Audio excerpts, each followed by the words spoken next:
Hello, this is a video for the astrology for Virgo season.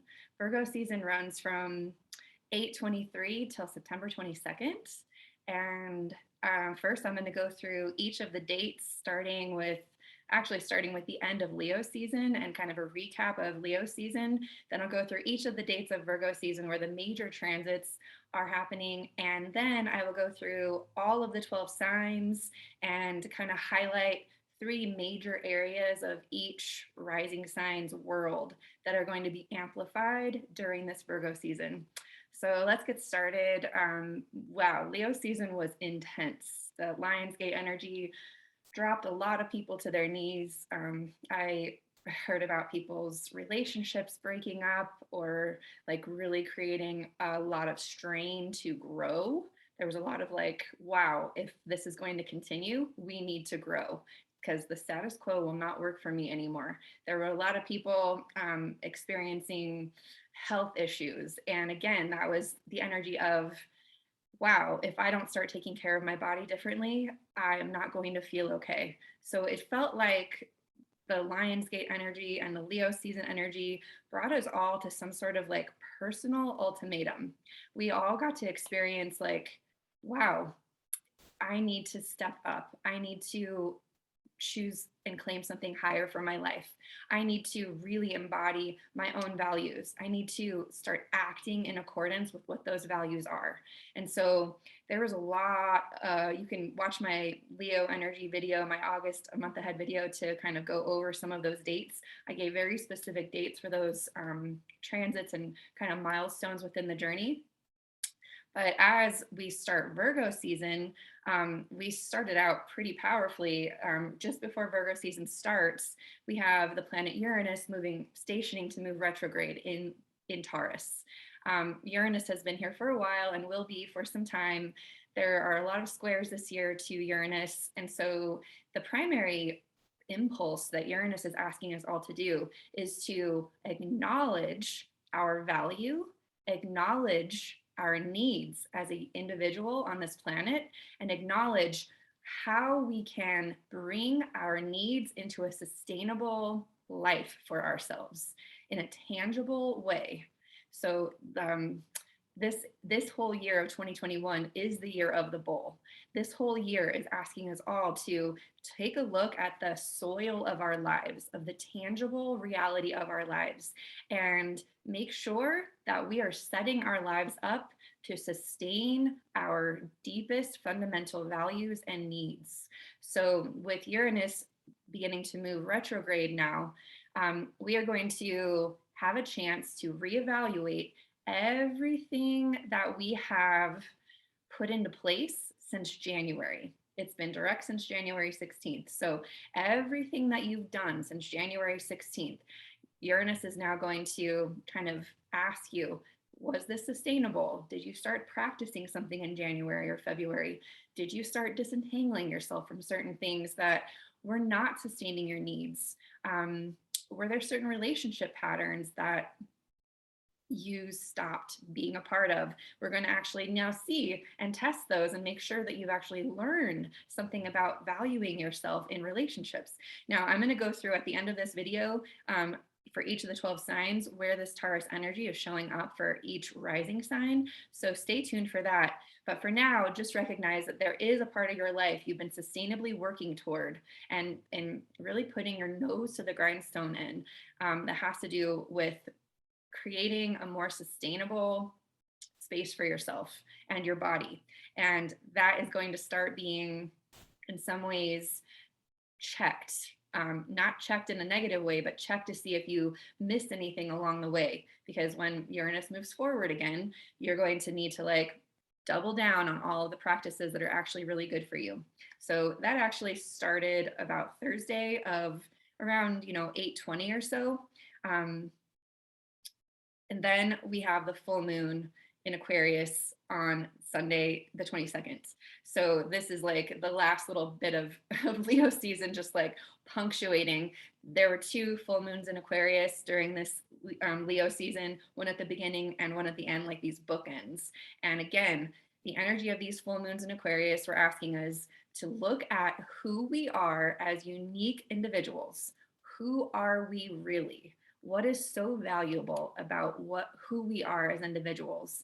And how, with the full moon, how do you see yourself fitting into the greater good for humanity? What is your special significant gift that you bring to your communities, your tribe, your family, the world at large? And how is that gift shifting every person that you come into contact with? So we got this at the beginning of Aquarius. The first full moon at the beginning of Leo season was at the early degrees of Aquarius, asking us to like look at that impact or that ripple very personally. And now we have a full moon at the end of Aquarius, asking us to see how that ripple can reach further than we'll ever know. And the thing is, all we must do is serve humanity by being fully congruent with who we are. And then we walk around congruent, and our field of congruence actually serves everything: our neighborhoods, our homes, our tribes, the world. On another note, I just want to also acknowledge the power that we have when we're observing something. If you're observing something in your world, the way you observe it or the judgment you have of this situation, circumstance, person that you're observing actually changes the energy of the field between the two of you. And so another thing that this full moon is requiring us to actually acknowledge and take responsibility for is how potent and important it is for us to acknowledge what our observation is actually doing to the field. What energy are we transmitting that's affecting what we observe? So I'm just going to let that hang in the air a moment. I had a teacher once that said, no matter what, we're either blessing or cursing the things in our experience. So pay attention to your observational mind and recognize, am I blessing the situation by seeing it as it is and how it can be even better? Or am I cursing the situation by seeing it worse than it is and believing that it's just nothing, it's disgusting, it's terrible, or it's bad, or whatever? Like there's just some observational space here that we can come into greater responsibility of. And hey, I'm not the one to say whether or not you should be blessing or cursing things, but I'll tell you, it feels a heck of a lot better to bless the field between you and me. And it feels incredible to bless the field between you and I, and to understand that this entire field is made up of the fabric of love. And if we're able to bless the field between you and I with more love, we're actually strengthening the connection and the vibration and frequency of every field that we come into contact with. So I'm just going to say that about that full moon. So that's that last pivotal moment of Leo season. Then we finally get into Virgo season. On 8/23, the sun will move into Virgo. On that day, the Mars will be opposite the moon. I see this Monday, the moon will be in Pisces. So I see this as like, it's like kind of a pregnant moment. Like we are committed to something. We know like certain practices that we want to put into place. Maybe we have some ideas. I'm going to go through all the signs and talk about where this Virgo energy is showing up for each sign, but there will be an area of your life that you're ready to really do the work in. You're ready to use your discernment, your preferential wisdom to pick what is going to stay in your life and pick what is not. And then you're going to begin doing the work to suss that out, to use your discernment of wow, I would love to have more of this in my life. Wow, I would love to have more of these behaviors in my life. And I'm not going to do this anymore because it actually lowers my frequency. It makes me feel like crap. It's just not something I want to have in my life anymore moving forward. So we're going to begin that inner dialogue and that awareness on the 23rd. On the 24th, which is Tuesday, Mercury will be in opposition to Neptune. Mercury's in Virgo. Mercury in Virgo loves, that's a very like clear space for Mercury to be in.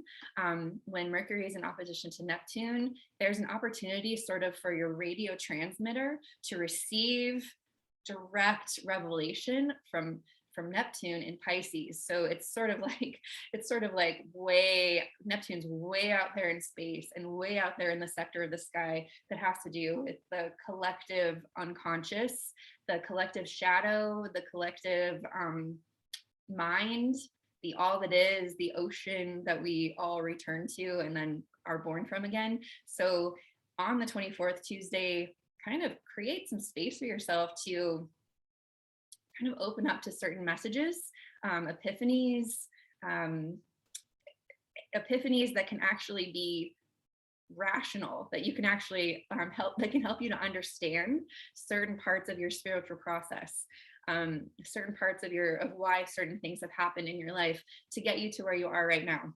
So there are a couple of other things.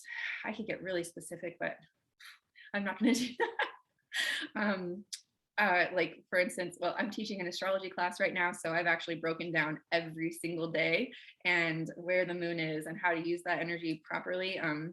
So I've got but I'm going to keep this video kind of more general, because this is one video encompassing all of Virgo season. So anyways, on the 30th of August, we have Mercury moving into Libra. Mercury is retrograding in all of the air signs this year. It already has done it twice. It retrograded in Aquarius and it retrograded in Gemini. This Libra energy, Mercury's like, all right, I'm heading into the way I communicate with others. You know, when it retrograded through Aquarius at the beginning of the year, the lesson was rethink the legacy that you and the impact that you leave on the outer world. Maybe rethink the messaging that you have to the outer world. I would say that a lot of people sort of went through some sort of mental shift as to what their gifts they were delivering the world were. And that would have been, I think it was in February that this happened. So we were kind of like disentangling ourselves from certain belief systems and thought forms that had to do with what the greater legacy and impact we have on others is. When Mercury retrograded through Gemini, that was like a reevaluation of the story that we're telling ourselves. That was like, we probably had a lot of experiences that cause us to check our story. Like, whoa, what meaning am I making about this? I need to really pay attention to that meaning, because if it means this, wow, that means that all of these things. And if I don't like those things, then I need to change the meaning of this now.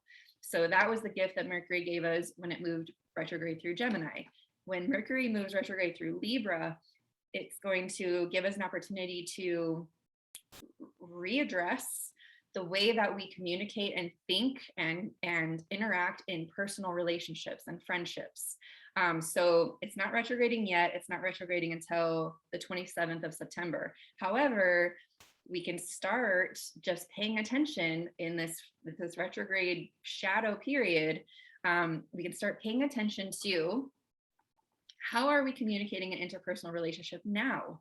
How do you speak to your loved ones? How do you speak to your friends, the people that you trust the most? What kind of information are you sharing with them? How do you trust them? And so for some of us, we're going to be paying attention to when we sacrifice ourselves or give ourselves away, when we kind of speak over people, when we think we know about someone and we're not actually hearing what they're telling us about themselves. All of this we're going to become aware of as Mercury moves through Libra. And then when it moves retrograde back over that space, we're going to have an opportunity to completely reconstruct the way that dialogue is with our close loved ones and close friends. So just be aware of that. I will go through where Libra is for each of the 12 signs at the end of this video. On 9/3, September 3rd, Mars will be opposite Neptune. Mars is in Virgo. Mars is still doing the work, behaving and acting and expressing in accordance with what our ego or what our personal desire is to become most healthy, to become most congruent with ourselves, to be individuated. Mars is still rooting for sovereignty. Mars is I'm ready to do the work.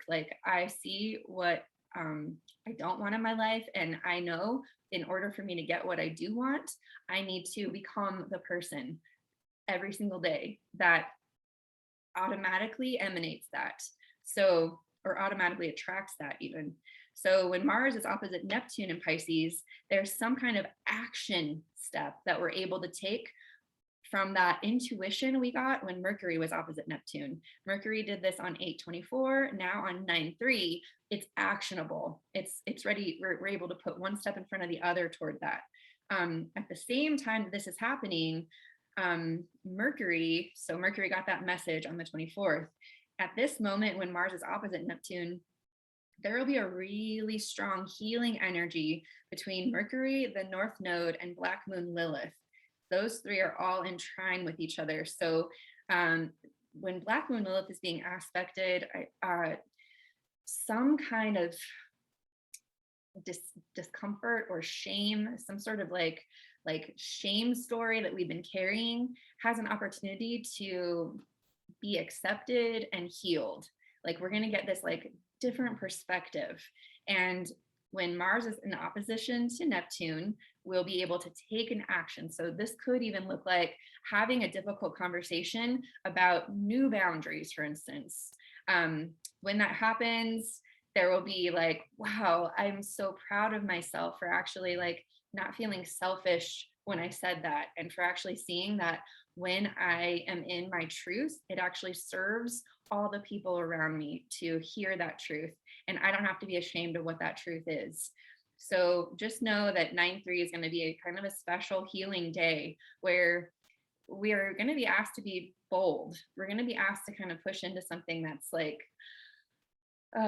maybe a little bit scary, but know that you're supported and it will bring a lot of healing to something that maybe you've suppressed for a long time. And because it's also trying with this North Node, it's definitely going to give you this sense of growth and accomplishment and this feeling that you're moving in the right direction for your life. On the 6th, we'll have a new moon in Virgo. This new moon in Virgo is a seed for sustaining this new evolution that you're creating for yourself in your sovereignty. So whenever we have a new moon in Virgo, it's like, wow, I have come to a completion of what I believe is my sovereignty, or at least I have a pretty good idea of like the care package I would like to like give back to the earth so that this can continue to grow and thrive. And with this new moon in Virgo, we are going to also have Sun trine Uranus. And wow, Mars still in Virgo will be trine Pluto, and Venus will both be trine Jupiter and square Pluto. So the new moon is actually very dynamic. There's a lot going into this. Both Mars and Venus, the masculine principle of action and the feminine principle of receptivity and sensuality and receiving energy, they're both going to be going through kind of these like dynamic things with both Pluto and Jupiter. And there will be the sun also kind of trining Uranus. It'll be very healing and also setting the stage for the next part of the journey. So we only get a new moon in Virgo once every year, one new moon in Virgo every year. And Virgo is the last sign of the bottom part of the zodiac. It's the last sign of completing self into sovereignty and preparing self for union with the external world. So with this new moon, think about all the things that you need in order to stand on your own 2 feet, all of the things that you've done for yourself, all of your sustainability. I will go through each of the signs to talk about which area of life this will show up most, but for now, just think about like, what do you need to have sustainable health? What do you need to have sustainable relationships? What do you need to have sustainability in your finances? What kind of person do you have to be, and what kind of behaviors? What do you need to create space for yourself to rest and recover and be like sensuous, like in order for you to be sustainable when it's time to like produce and be active and perform or whatever. Like there's a sustainability to all of this. And if you can put as much intention as possible into this new moon and trust that Pluto is like kind of healing any kind of behaviors that were not sustainable. Jupiter is going to be healing any kind of ego expression that would have kept you from really fully relaxing and restoring your body. Pluto is also going to be kind of pressuring us to fully receive the value that we truly deserve, that is truly our birthright. So there will be like, parts of ourselves that used to resist fully receiving or asking for what we need. And all of that's going to be like, nope, none of that is allowed as we move forward. And if you can be as conscious as possible of this new seed, it will grow over the next, well, it'll just keep growing. I mean, we get a chance to do this every year, but you'll see the harvest of this fruit when we reach Pisces season with the full moon in Virgo and Pisces season in March. So just know that these seeds are kind of long term, but once we plant them, we definitely let the universe and nature grow our intentions organically through the next parts of the cycle. So be intentional and really consider sustainability and sovereignty for yourself. On September 10th, Venus will move into Scorpio and Saturn will trine Lilith. So there will, on this day when Venus moves into Scorpio, our receptive nature is going to definitely be like testing all of our boundaries, like testing to make sure that we are really honoring the space between you and I, that we're being very honest about that space. We're communicating, we're being vulnerable, we're feeling the edges of what we're okay with and what we're not okay with. We're paying attention to relationships that maybe don't honor those boundaries, and we're really like, we're getting higher awareness. So when Venus moves to Scorpio, we'll become a lot more sensitive to even the way that we cross our own boundaries by saying yes when we mean no, or no when we should say yes. So for the whole period of time while Venus is moving through Scorpio, that's going to be open for us to pay attention to. And then Saturn will also be trining Lilith a lot during the next period of time. So that's going to kind of bring some structure to the healing of any kind of shame that would have kept you from honoring those boundaries. So you may feel that sting of shame when a boundary has been crossed and you're a little bit afraid to speak up for yourself. Know that the planets and the energies are supporting you to understand that that little tiny like hint of like, ooh, that little flush or blush or like that weird sinking feeling when you know that like you're in territory that's not honoring yourself.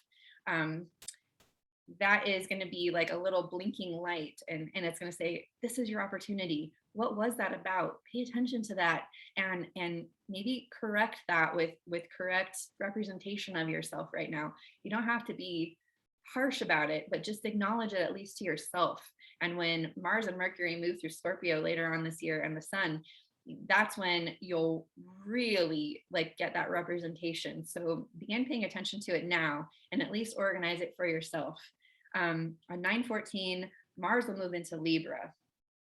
Now, Mars, the masculine principle moving into Libra, this is going to give us some active force toward cultivating greater relationship with others. Like it's gonna change the presence that we have with the people that we trust, or people that we want to trust better, or like new people, for instance.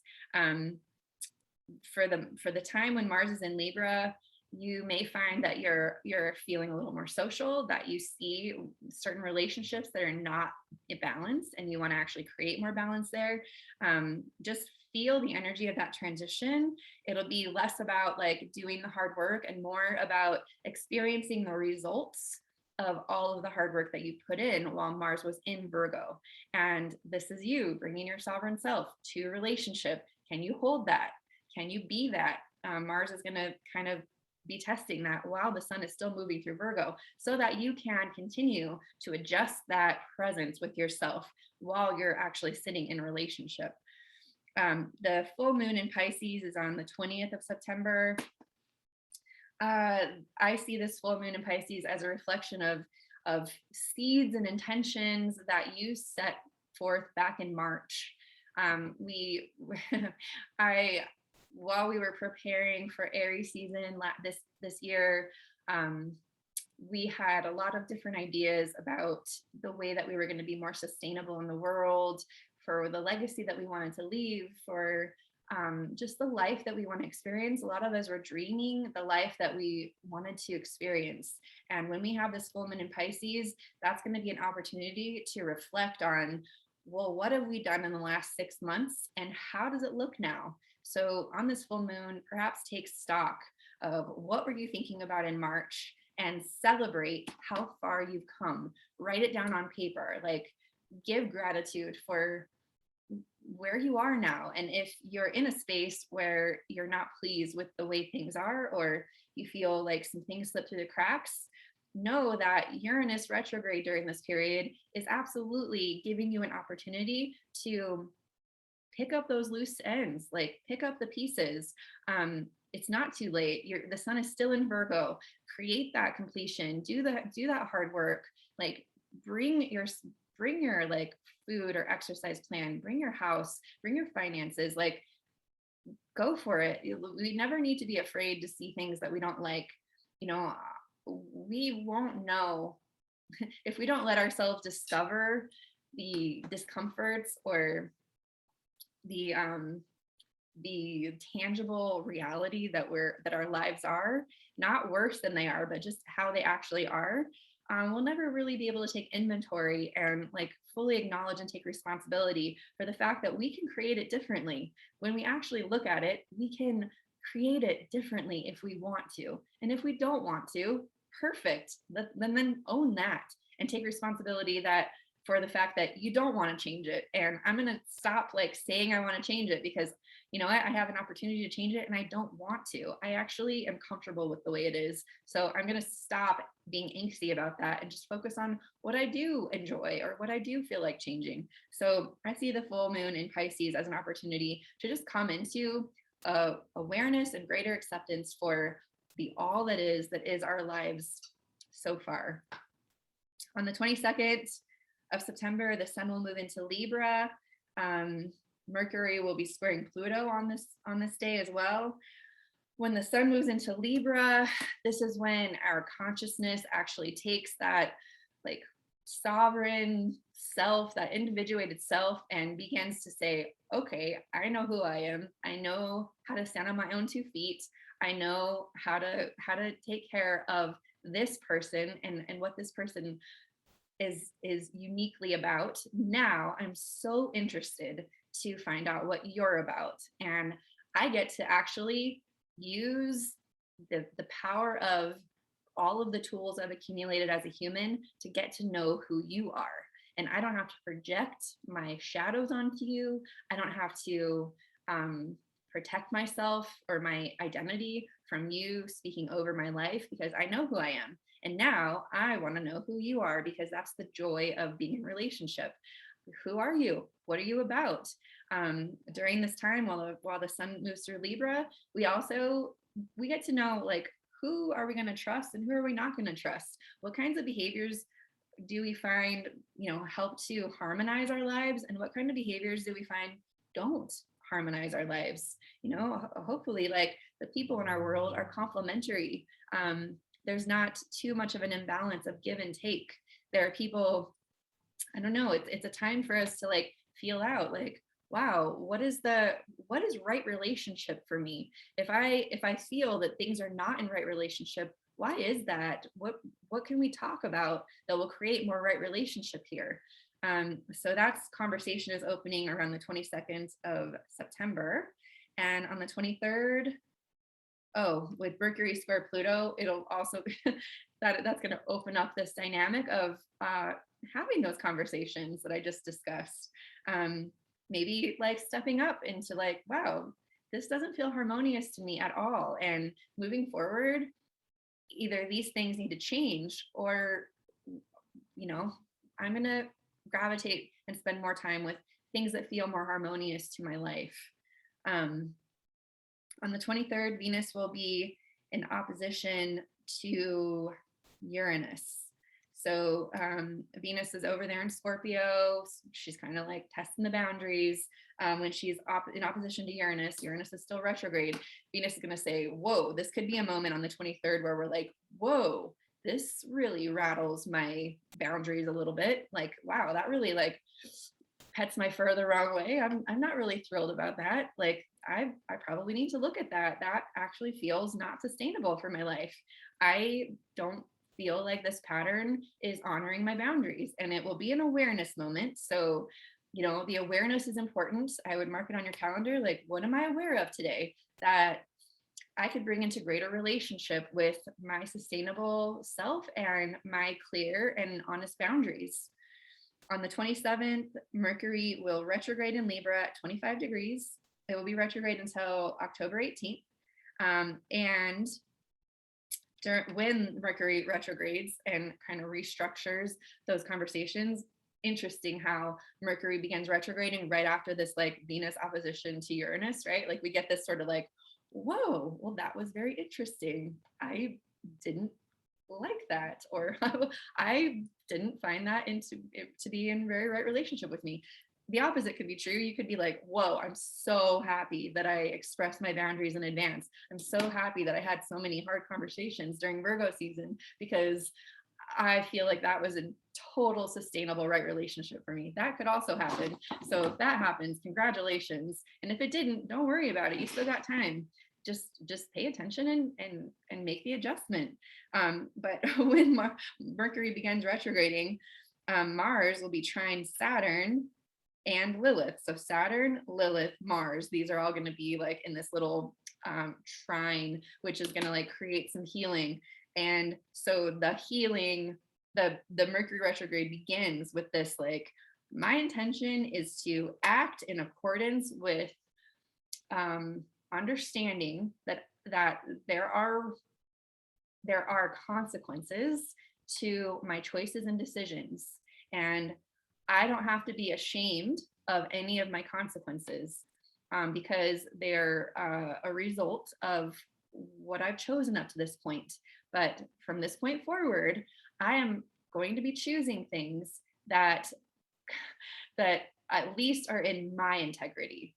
I'm going to be in my own integrity with each of my choices, so that I don't get myself into situations where I have to sacrifice or compromise my own boundaries and my own sustainability.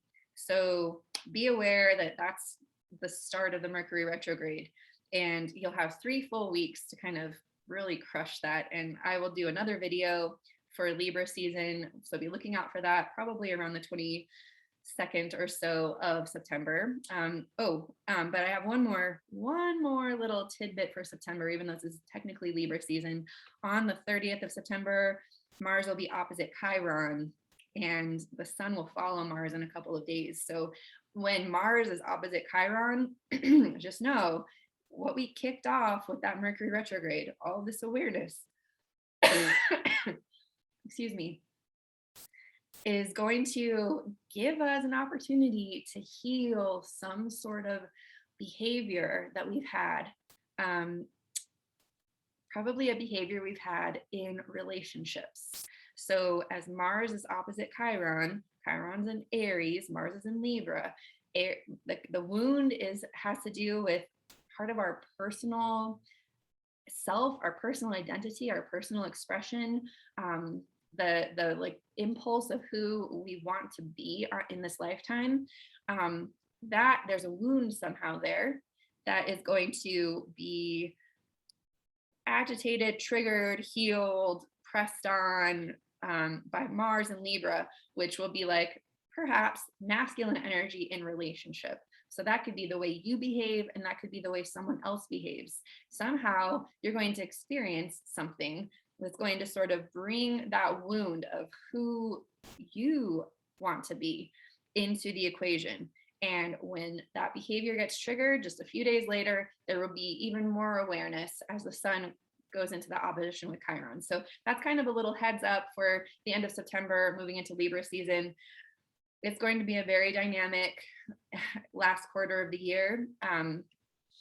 So I'll continue making these videos to kind of guide us along. For now, though, I'm going to go through each of the 12 signs and talk about for each rising sign. So if you know your rising sign, that'll be the sign that you see that's in your first house on your natal chart. If you look at your free chart somewhere on the internet, I think Cafe Astrology has got a service. You'll look to the house numbers. There's going to be like 1 through 12. Look at the first house and see what is the sign that's in your first house. It could be, well, usually it's like over the cusp of the first and 12th house. But you really want to see what's the majority of the sign in your first house.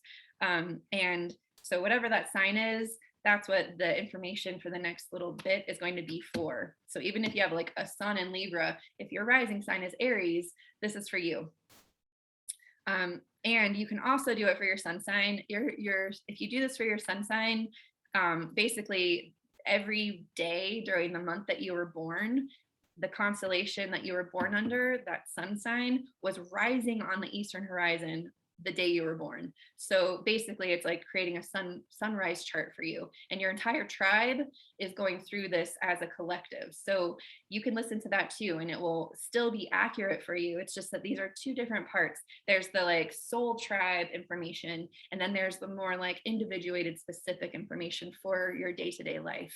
So that's the difference between rising sign and sun sign astrology. But you can listen to it for both. Anyways, for each of the 12 signs, I'm going to go through and talk about Taurus, like what area of your life that Uranus is going to be asking you to pick up pieces from. Virgo, which area of your life are you kind of doing the work to individuate and become sovereign? And Libra, which area of your life are you going to need to kind of reevaluate your relationship within the people in your life in that area? So first, Aries. Aries, you are going to be experiencing a reevaluation of your personal value system, your money, how you get your needs met. This whole year really is about you figuring out what you truly need in order to thrive and putting the work in to make sure that you feel sustainable on your own 2 feet, that you feel secure, regarding your tangible life. What gives you security, Aries? And with the new seed that you're planting in Virgo, where the sun is moving, where Mars is, where all the work is going to be your 6th house. The 6th house of individuating and creating independence and sovereignty. The Aries risings, these are like the purebreds. So you have the like most harmonious energy right now to kind of fully become independent, sovereign, stand on your own 2 feet, disentangle yourself from any kind of codependencies in any way, shape, or form. Get your temples shored up. Make sure your health and your body are sustainably like supported by whatever rituals you have.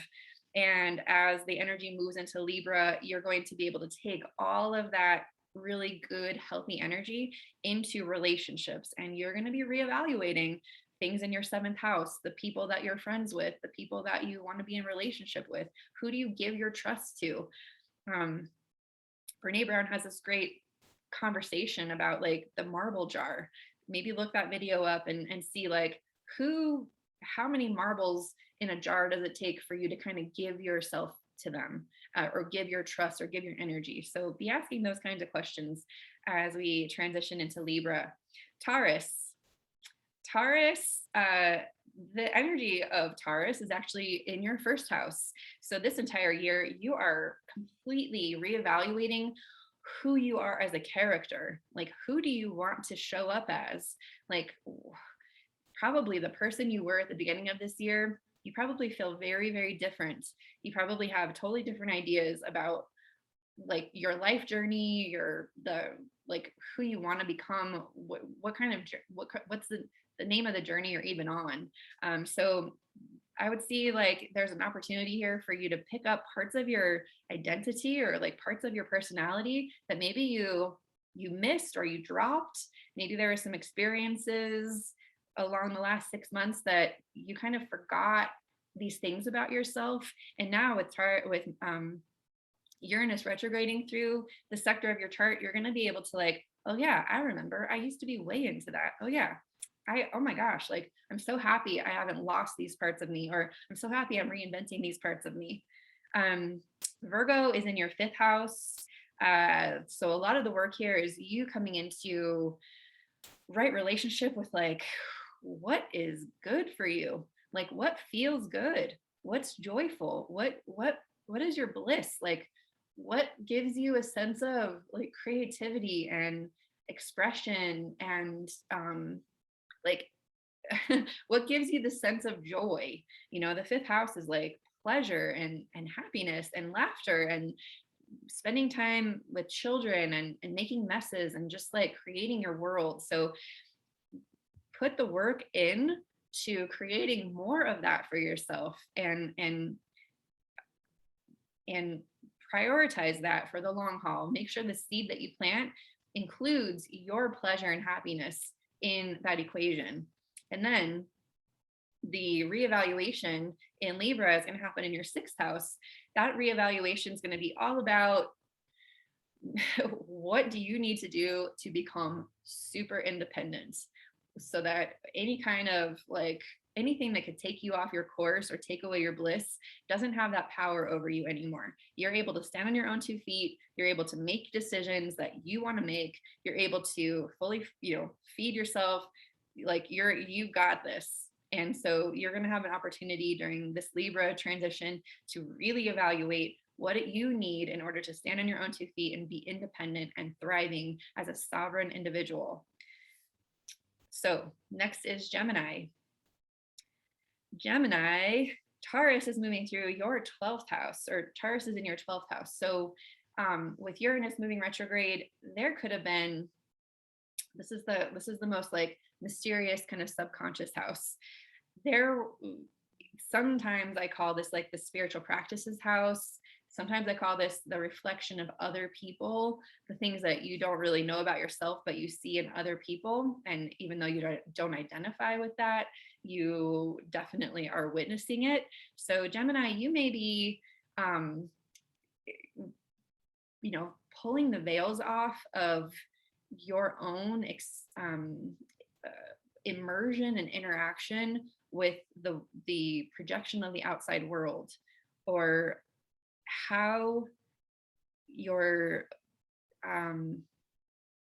subconscious really interacts with the outside world.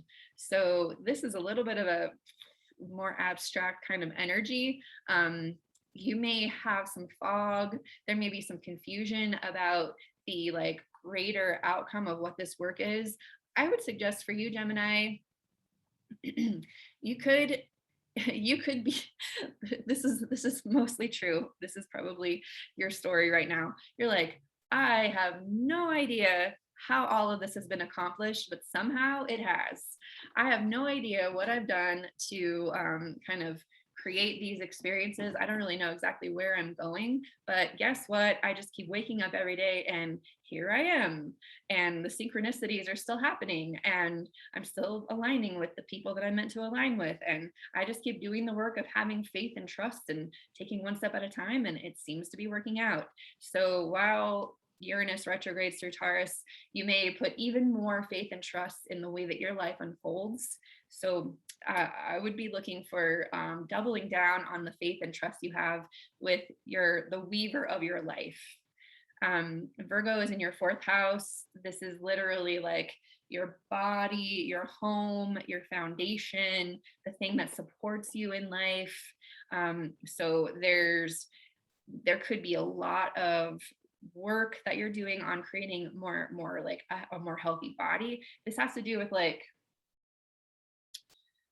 it's like how is your home sustaining you? How, and not just your like literal house, but like how is your body sustaining you? How is the way that you feel with yourself at home, like your self-talk and like, yeah, it's like who's allowed in the kitchen of your subconscious? or your like most intimate of intimate spaces for yourself? Who nurtures you there? What do you do when you need nurturing? So all of this is under evaluation for you. It could be a time where you need to take a lot of rest, or you need to like ensure that your nest is supportive for you.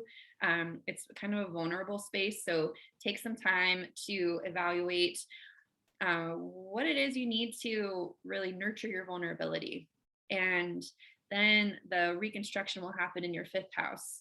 The fifth house in Libra, you have Libra in your fifth house. This is going to be taking a look at the relationships that you enjoy.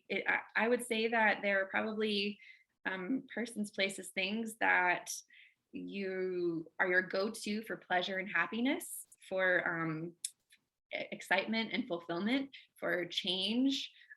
So you may be reevaluating what you do for fun, and who you hang out with for fun, and who still feels fun to you, and what kind of relationship do you have with pleasure and with, I don't know, is your pleasure dependent on another person behaving a certain way? So this could be what you're evaluating for yourself as Mercury retrogrades through Libra, and as Mars and Venus kind of transit through that space of your chart.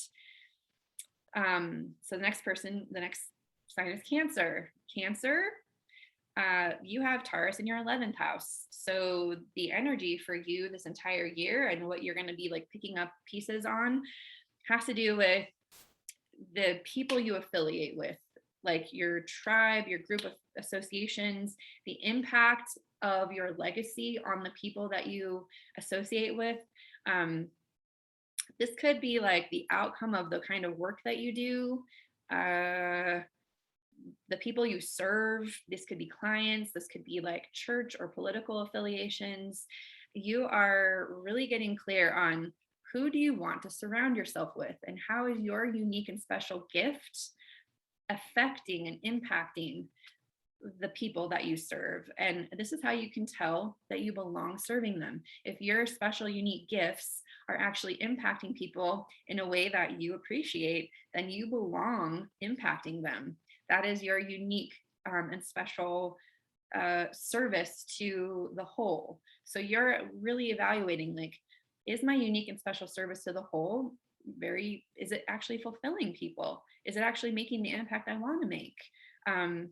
So be paying attention to that, and you may have an opportunity now to kind of go back and make sure that that's aligned with your heart and soul and your values. Virgo is in your third house. So you are absolutely doing the work to pay attention to your mindset, to the environment of your mind, to the tone that you have with yourself, to the processes that your mind uses to make decisions about things or make meanings about things. So your sovereignty, you're meant to cultivate mental sovereignty so that no one has any kind of authority or control or any ability to like push you around or manipulate you in the mind. That's what you're cultivating for yourself, is strong mental sovereignty. And so know that you'll probably be tested, and you'll know that you've actually created a nice, good, strong, supportive mind for yourself, an inner environment, when you know that your outer environment is no longer able to like trigger that. It's no longer makes you question yourself. Like, you got it. You've got a strong mental framework that works really well for you and is sustainable and helps you to feel like you know yourself and you can trust your mind. So that's what is the seed and all of that is happening in Virgo. And what you will kind of be reconsidering, and now that you've got a strong mind, what's going to happen in your home? What's going to happen? So this could be your physical home. It could be like the place you live you're shifting it. There could be an adjustment to like the physical home of your body. So now that you have a strong mind, how do you use that mind to support your body?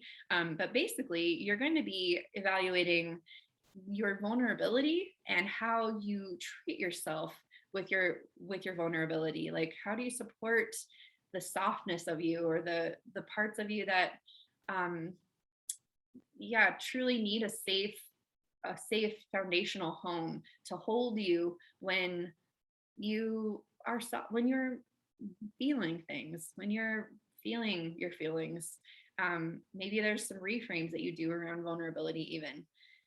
So just know that you'll have a reconstruction of what it means to be home. Next is Leo.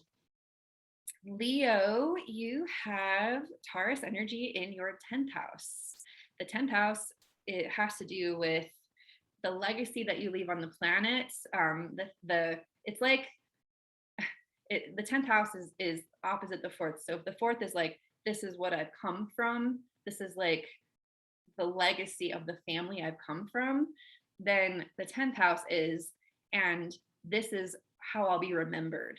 This is like the impact that I'm going to leave on the world. And so the 10th house is not the story, the origin story. The 10th house is the medicine you deposit on the world because of who you are and what you come from. So the 10th, for you, you have made some new decisions about the impact that you want to make on this planet.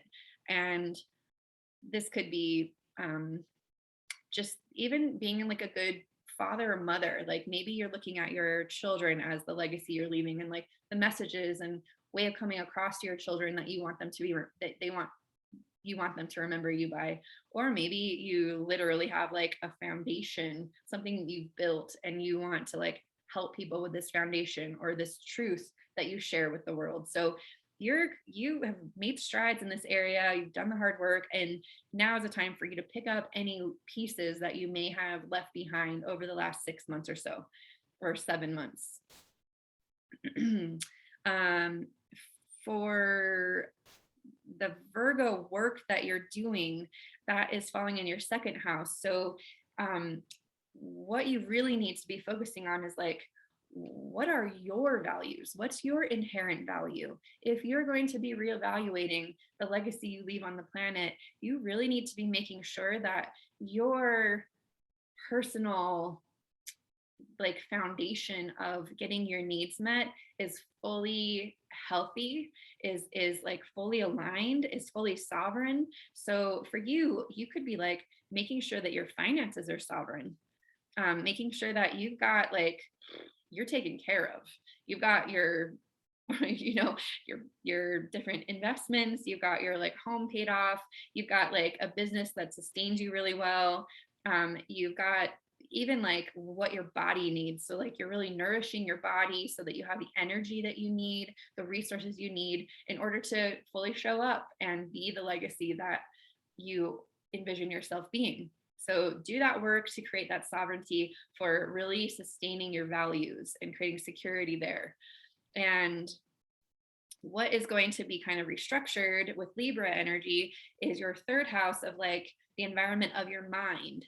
So you may have some mindsets or some beliefs that are going to be tested, and you're going to need to kind of restructure a little bit of how you think. So be aware that there could be people in your world that really trigger your fundamental beliefs or trigger the way you think or how you've approached or had a perspective about certain things. And allow yourself to know that you're probably going to be wrong more than right in the in the next Libra season, and that's okay. If you welcome feedback from your trusted allies, you have an opportunity this month to kind of, I don't know, expand your horizons, really rethink the perspectives you have on life and the world and relationships and everything else. And you more than anyone are kind of cross-pollinated by your relationships when it comes to your mind. So let yourself feel sovereign, and then also be open and receptive to some harmonizations and adjustments when it comes to the way you think. So now Virgo, you have Taurus in your 9th house. So Virgo, thing that you've been working really hard on is like, what are your guiding principles? What are the universal truths that you live your life by? What has proven to be absolutely true for you? And over the last, I don't know, 7 months or so, you've probably done your work to double down on these certain guiding principles for your life, and you've maybe even become maybe your own guru in a certain way, or like you've like learned how to like have this discernment in these tangible practices that help you to feel like, no, this is true, this is true, this is true. And so with Uranus retrograding through this area of your chart, know that there could have been some things that you missed along the way. There could be some things that you did prove to yourself, and you need to double down on those truths and like really live your life from that space. So this looks really good as far as like getting really strong on your personal code that you live your life by. And Virgo, the work is the Virgo energy is in your first house. So the first house for you, this time that we're in with Virgo season, this is going to be the most optimum time for you to like really reinvent your character. You know, who are you? How do you identify yourself? What's your title in the world? What's the new role you're embodying?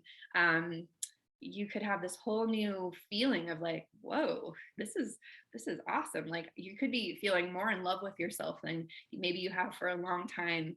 There could be this like new awareness that you're learning about yourself. You're learning about what you prefer and what you don't prefer, and you're making decisions that really honor that relationship that you have with yourself. So this probably will feel pretty good to you, Virgo. And be sure that you kind of express all of this to the people you're in relationship with, because it could appear that you're like highly prioritizing yourself during this time, and you're absolutely meant to be. You're absolutely meant to be putting yourself first right now. And as you do that, you will become so strong, so sovereign, so free, and that version of you will be such an incredible gift that you bring into all of the relationships of your life. And anything, like literally this means that you're completely upgrading the character that you are in your whole life. So it'll affect all areas of your life as you do this for yourself. So congratulations, Virgo. This is a really potent time for you. And the thing that you're going to be reevaluating as the energy moves into Libra is the way that you value yourself, either financially or like tangibly. So you're going to be reevaluating your values, and you're really going to be communicating with others about creating sustainability around your new value system. This new character probably has a lot of new ideas about what it loves to do and how it likes to spend its time, and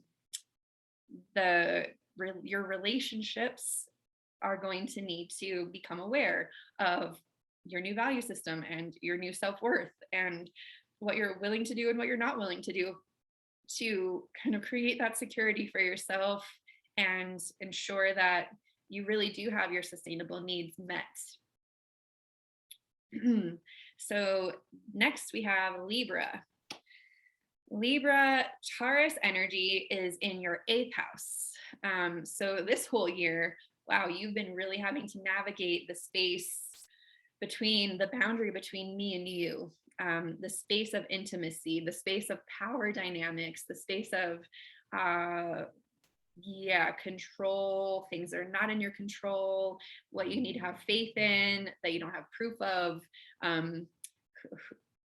Lots of these themes are coming up for you. And over the last 7 months or so, you probably have made some headway in expressing your boundaries and like expressing, your control dynamics and like what you need in order to create safety for intimacy. And with Taurus, or Uranus now retrograde in Taurus, you're going to have an opportunity to pick up any like loose ends when it comes to that. You may have like partners from the past coming in and sort of like rattling your intimacy cage. I wouldn't be surprised if maybe you had some past lovers show up and see if like there's an opening in your arena for some old relationship dynamics to come back in.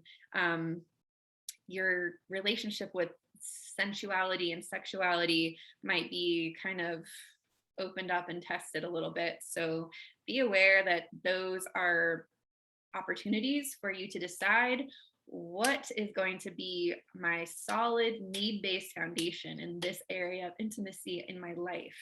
And don't be afraid to really speak your truth about all of these things. You've got good energy in the 12th and first house for you to like fully like embody the strength of yourself. The work of Virgo is your 12th house. So the thing that you're really needing to pay attention to and like do your due diligence in is really acknowledging what you have faith in, like what is unseen that you know is true. So sometimes we would call this like your spiritual relationship with life or the universe. But also, see, the 12th house is a little bit of an interesting space in the chart because it's like the end and beginning of a cycle. So there could be this energy that you're ending a long cycle. Like you have to tie up a lot of loose ends on an old cycle that you're finally finishing up. And Virgo season every single year for you, Libra, is going to be this like, it's right before your birthday. So, you know, you've got to like get your finances in order. You've got to like tie up loose ends in relationships, kind of finish out old patterns and cycles from the year before. You could feel more tired during this time. Like you need to just rest and dream. But just know that the Virgo energy every single year is preparing you for a time when you will be kind of emerging like as this new character. So whatever work you need to do to finish things up, tie up loose ends, you know, create some closure, clear out old sabotaging behaviors, clear out like you're closing out like a bunch of karmic patterns. Just do the work and do that healing and trust and have faith that as you do this, you will definitely, as the energy moves into Libra and there's energy kind of blowing into your first house, you will have the reemergence, you will have that butterfly moment, and you will definitely begin feeling like, okay, this is what I've been waiting for all year. And Mercury will retrograde through that first house. So you'll have a good amount of time to reevaluate the character that you are and how you interact with yourself and your self-talk. And so just know, Libra, you're going through it, and just trust and surrender. Really have faith that the universe does have your back, and that the emergence of a stronger version of you is coming, and that if you fully surrender to the chrysalis, you will eventually emerge as that butterfly as all the energy moves into Libra. So to my Libra friends, really take care of yourselves, take care of your health, be very gentle, and and just be with, love yourself. I guess that's that love is coming, and love and honor everything that you've been through up to this point. Scorpio. So for Scorpio, you have Taurus in your 7th house. So this whole year, you have been reevaluating and revolutionizing the way that you're in relationship. You've been, you know, expanding your idea of what relationship even is. And so since, you know, probably mid-January, you've probably made some headway when it comes to like, okay, this is how I'm in relationship. This is how I show up in a relationship. This is types of relationships I'm choosing. This is what I've come into, like a greater tangibility to the way I'm able to show up in relationships. And now with Taurus moving retrograde through that area, you may find that people from the past are starting to come in to help you to see if there's anything that you left behind. Are there any like parts of relationship that would be really valuable for you to continue integrating as you move forward in your life? Different flavors of relationship, different ways of experiencing people. Maybe this could be like exes. This could be, I don't know. Scorpio, it just feels like maybe you like got really rigid about what relationship means over the last 7 months. And now with Uranus moving retrograde, you're like, it does mean that. And there's space for these things as well. And so just know that that's only choose what feels right for you. Only choose what like your body decides is right, because this is Taurus and it will feel a certain way to you. And your body will tell you if this is like right or wrong for you. So be aware that, yeah, relationship is what's on the docket for you for this year. And what the work is in the 11th house. So while you're evaluating relationships, you're also going to be being super sovereign when it comes to what groups or associations or affiliations or workspaces that you give your time and energy to.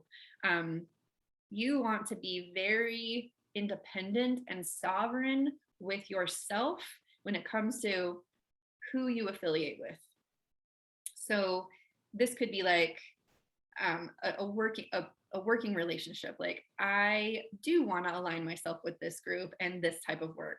I don't want to do this anymore. I do want to align myself with these types of activities with these people. I don't want to do that anymore. And I get to decide what feels right for me and what's sustainable for me. I stand on my own 2 feet when it comes to like who I choose to affiliate with, or like what paradigms I'm siding with. So I mean, this could even be coming up with like, you could feel like you have a totally different and personalized view on like everything that's happening socially right now. You probably like are kind of keeping that to yourself, like, this is my sovereign opinion about everything that's going on right now, and I can choose to or not choose to share that with you. And I get to choose if I'm going to affiliate with you or not, because I'm a sovereign, independent being, and I'm able to do that. So you're going to have some work around that though. And your body will know if it feels right or it doesn't. So then in Libra, there may be a reconstruction of what you have faith in. It's the Weaver house. So you're going to have to just pay attention. Your life will probably reconstruct in certain ways during Libra season, and with the energies in Libra. There may be people that come in and out of your life. There may be situations, work opportunities, things that are presented to you that you want to say yes to, and things that like just don't work out very well. So the 12th house is always kind of a wild card. So just know that there may be some like adjustments that are behind the scenes. The Weaver is kind of moving things around in your greater world to bring you into greater alignment with what you will need when the sun actually moves into your first house, when all this energy moves into Scorpio. And Venus is actually moving through Scorpio. So you're going to get a little preview as Venus moves through your first house of like, oh yeah, that's right. You do have some support and help.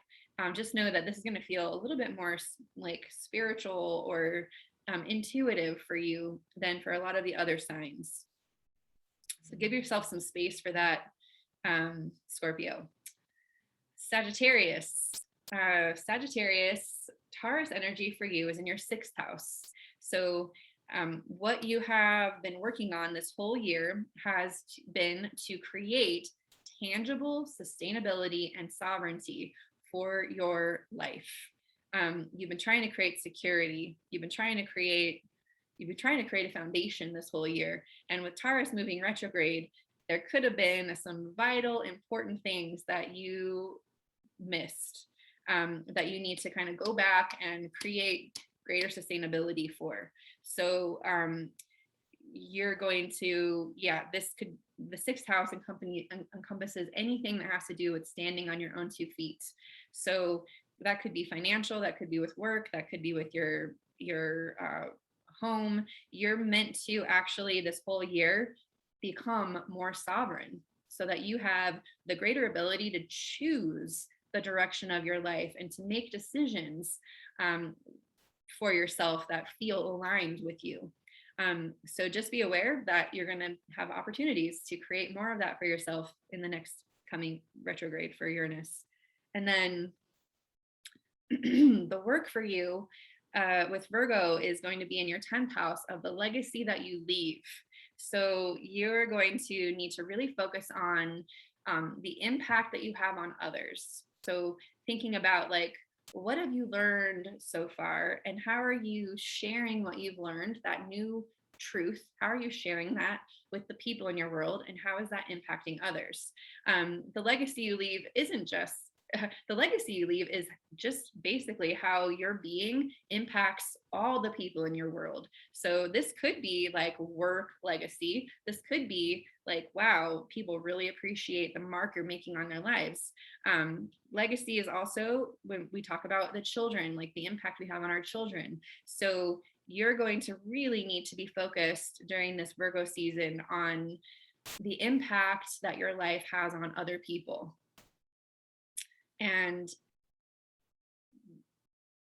you may be getting feedback about that, but if you can become independent and sovereign, so that you can choose what kind of impact you have on others, that's what's being asked of you. So it's a little, yeah, it's like you want to be able to choose the kind of work you do in the world. You want to choose the impression that people are able to have about you. So whatever sovereignty looks like for you in that arena, that's what you're being asked to do during this Virgo season. And then what will be reconstructed for you is the people that you associate with and the group affiliations. So there could be, you're going to actually be able to have lots of different types of conversations with bodies of people that have certain things in common. So this could be social circles, political circles, educational circles, family units. So essentially, you're going to be like taking this idea that you have sovereignty in how you impact others, and then you're going to be able to take that idea out into the public arena and test it out. And so this is a really good energy for like launching a business or having some new initiative where you're moving in a new direction regarding how you impact others and the legacy that you leave. So yeah, it's a pretty good time for you to be kind of out in the world, that's for sure. Capricorn, Taurus energy for you is in your 5th house. And so this whole year, you have been cultivating more security when it comes to joy, pleasure, sensual experiences, things that feel good to you. Like what feels good to you? Like you probably started making decisions in January of like, wow, I need to, like, it's not enough for me to just have all these milestones. I also want it to feel good. I want it to feel healthy. I want it to feel aligned. I want it to feel secure. And so you have been working and paying attention these last 7 months or so to what makes life worth living. How is this affecting the time you spend, the quality time you spend with your children and that young part of yourself, your laughter, your fun? And there could have been some things that you kind of need to pick up that you maybe left behind over the last 7 months or so. So I would use this energy, Capricorn, to pick up any pieces to like, wow, I remember I used to love doing this. Yeah. Like, oh yeah, I remember like this is, I can have this too. I can have all the things that I've cultivated and I can have this too. Be sure to pay attention to ways you've used your resources to experience pleasure and fun. Be sure to pay attention to, you may just find that like, okay, I totally like practice this and now I'm going to practice this more because I actually see that this is more sustainable for my joy and fun. This actually feels even more pleasurable than that did, and it's more sustainable. So the energy of Virgo is in your 9th house. So for you, you're doubling down on creating sovereignty around your guiding principle. So Capricorn, with Virgo in your ninth house, you ultimately feel that your inner discernment must be your guru. Like at the end of the day, you can listen to any teacher, you can read any book, but it has to go through the filter of your experience and your own discernment, your own like test of like, wow, let me test this and see if it actually works for me. And more than ever, you're going to need to be doing that. And you may be asked to kind of let go of anything outside of you that you ever gave authority to as a guiding principle. So this month, you are absolutely like, wow, I truly can lead my life by this core of integrity that I have. I can truly like double down on my faith and trust and devotion to these things that I have practiced and gotten results for from my own experience. And now I have sovereignty here because I realize that my experiences are my authority and my guiding principle. So it's a really good month for you, Capricorn, to come into that confidence. The thing that will actually be restructured and where you're going to take that confidence and like bring it into the world is going to have to do with your legacy. So you may see that the work you do in the world shifts because of how much confidence you have in your core beliefs and guiding principle. So this could affect the work that you do in the world. This could affect the impact that you have. It's like you're fully stepping into who you really are and what you truly believe, and you're taking that belief out into the world and you're saying, I want to make a difference with this, and now I'm going to see how effective I've been so far, and reevaluate if there's anything that I can shift so I can get this message of my truth out to even more people. So really strong energy for you, Capricorn. Aquarius, the Taurus energy for you is in your fourth house. So this entire year, you have been trying to cultivate a sustainable, tangible, nurturing home space. You could have been experiencing like home remodels, home moves, like considering like, where should I live? Like, is this a sustainable place for me to live, or is that, I would say that you've cultivated enough of an awareness of like what home really means to you. Home could also mean the container of your body, like how you feel at home in your body, and like what you need to really nourish this home and hold yourself when you fully need to be resourced. So the resourcing that you've needed, you've like worked really hard on focusing on that. With Uranus retrograding, you may have even more ideas of what you need when it comes to the home, or what things that maybe you like need to pick back up. Like, oh yeah, I do really enjoy these like beautiful textiles in my home, or I forgot I like actually love like I'm thinking of sheets for some reason. Like for some reason, I'm thinking, Aquarius, that you're like kind of revamping like your home decor, and you're making everything like you're like nesting a little bit or something. So if that's you, and or you're thinking of like, wow, before winter, I kind of want to settle somewhere else because I have a really good idea now of like where I do want to be at home at.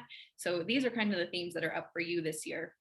And the work for you is going to be in your eighth house. The Virgo energy is in your eighth house. So you're going to need to be doing a lot of work to become sustainable in your intimate relationships, or I'm sorry, not sustainable, but sovereign in your intimate relationships. Now, Aquarius, this you having Virgo in your eighth house, this is kind of interesting. So Virgo truly wants us to be completely individuated and sovereign and whole and complete. And the eighth house is sort of the place where that whole complete individual is actually like dismantled through intense intimacy with another person. And so you have this interesting paradox where in one energy you want to be like sovereign and self-sustaining, and in another energy you kind of are like seeking to have that sort of dismantled by another. And so there's this weird like surrender control thing that you may experience in your intimate relationships. I would say that the work for you is definitely about communicating that dynamic tension, recognizing that you can have both of these things, that for you more than any other sign, perhaps you're truly experiencing what it is to hold the space of self and hold the space of other with equal admiration, with equal gravity. So if you have Aquarius rising, maybe leave me a comment and let me know like how this is showing up for you. Are you in a relationship? Are you not in a relationship? Are you choosing one side of that equation over the other? Are you finding it's really hard for you to have boundaries and sovereignty? Because if it is, you're going to definitely feel it this month. Or do you have such strong boundaries that you have a hard time even opening up to intimacy? I would just love to hear your feedback. And guess what? It's up for you to actually be present with all of that this coming month. Then the reevaluation or the like epiphany that you're going to have from all of this is going to be in your ninth house. Libra is in your ninth house. So there will be some sort of results from the work you do in Virgo this month, from the work you do in intimate relationships. There will be a result that shifts your whole belief system and truth and guiding principle when it comes to relationships with others. So it's pretty exciting, Aquarius. You could actually come to a whole new relationship paradigm through this month of Virgo, if you can really hold that dynamic tension between self and other this month. And then finally, we have the Pisces. Pisces, you have Taurus in your third house. So for Pisces rising, this whole year so far, you've been absolutely putting down a foundation of beliefs, a foundation in the environment of your mind. You could have been kind of educating yourself. You could have been like doubling down on certain thought processes that are based in like tangible cause and effect. It's like, I tangibly do this, I get this result. I need this, I do this to create that. Like I have this need, I need to do this to meet that need. So you have been definitely cultivating a new mindset and belief system or way that your mind tangibly works. And you're like, nope, this is just how I function. This is the environment of my mind. And so you could have gotten really clear on that this year. And just know that with Uranus retrograding through this area of your chart, you're going to now see that there may be things that you are ready to pick back up in addition to this good, strong, grounded way of thinking that you have, this rational way of thinking, this tangible thought process that you have, or tangible beliefs that are based on things you can really touch. Like, I believe in this because I can hold it. Yeah. So just know that there could be an opportunity for you to know even more. And the way that you will kind of initiate yourself to this new belief will be through relationships. So just know that the conversations and you're meant to come into sovereignty in your relationships. So what does it mean to be a whole and complete person walking around a whole bunch of whole and complete people? If you're a whole and complete person and you're completely sovereign, then you get to choose who you're friends with. You're not in relationships that are dependent. You don't have to choose people to be friends with people because you kind of are dependent on them to get your needs met or get certain social affiliations, or even this could even extend to like I was going to say family for some reason. So this could even extend to family in a strange way. I don't know why that's coming through, but if you have a lot of sovereignty and you know who you are, it kind of lets everyone else just be who they are. So yeah, your family can just be who they are. You don't need them to meet your needs. They can just be who they are, exactly as they are. You have no need to change them, or they don't need to be a certain way to make you feel a certain way, or to like I don't know, like you don't need them, you just like them, and you like them, and you choose to be around them because you distinctly like them. And it's not because they're even doing anything for you. Like, it's just that they being them is enough. And so that's what the work is for you this month. And I think that's beautiful, because then everyone just gets to be themselves, and everyone is free to be friends with whoever they want, not because there's any kind of obligation. Um, so there's work in your relationships, fantastic. And then what will shift with Libra season is eighth house issues of intimacy, control dynamics, sexuality, taboos, power, things that you don't have control over. So as you enter into these sovereign new relationships, you may find that these dynamics of intimacy are actually kind of changing for you. The rules of intimacy have maybe changed, and the freedom of intimacy has maybe shifted, and control and power and all of these things, or sexuality, have all kind of, they're entering into a new realm for you that have different boundaries and different rules. And so I'm really interested to see how this shakes out for you, Pisces. It should be interesting to hear what sovereignty in intimacy feels like. All right, so that sums up the astrology for Virgo season. I just have one announcement. I am teaching a class about astrology, and it's Study Yourself, Learn Astrology. That's the name of the class. I will leave a link in the description box below. Essentially, astrology is vast. There's so much to know.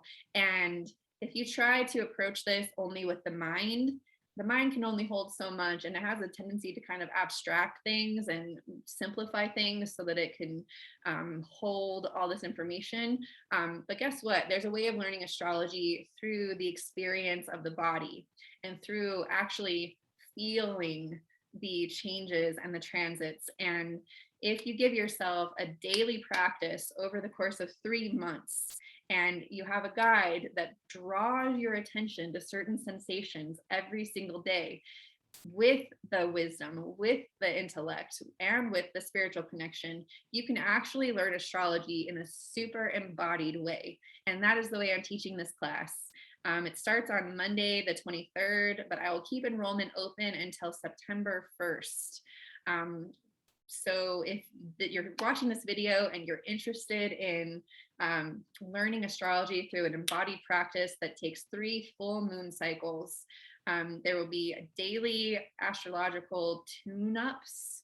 There will be 12 weekly, there'll be one a week lectures. So I'll be going into how to navigate your personal astrology chart and all the archetypes, and the way to understand transits, and the way to understand just all of the degrees of your chart. So we will drip that through over the next 3 months. And then there will also be live Q&As where you can show up live and we can talk about all different types of things. And for some people are even choosing to do an in-depth one-on-one with me, so that we can really go into the detailed nitty-gritty of your entire chart and create this tangible map that you'll be able to follow for the rest of time.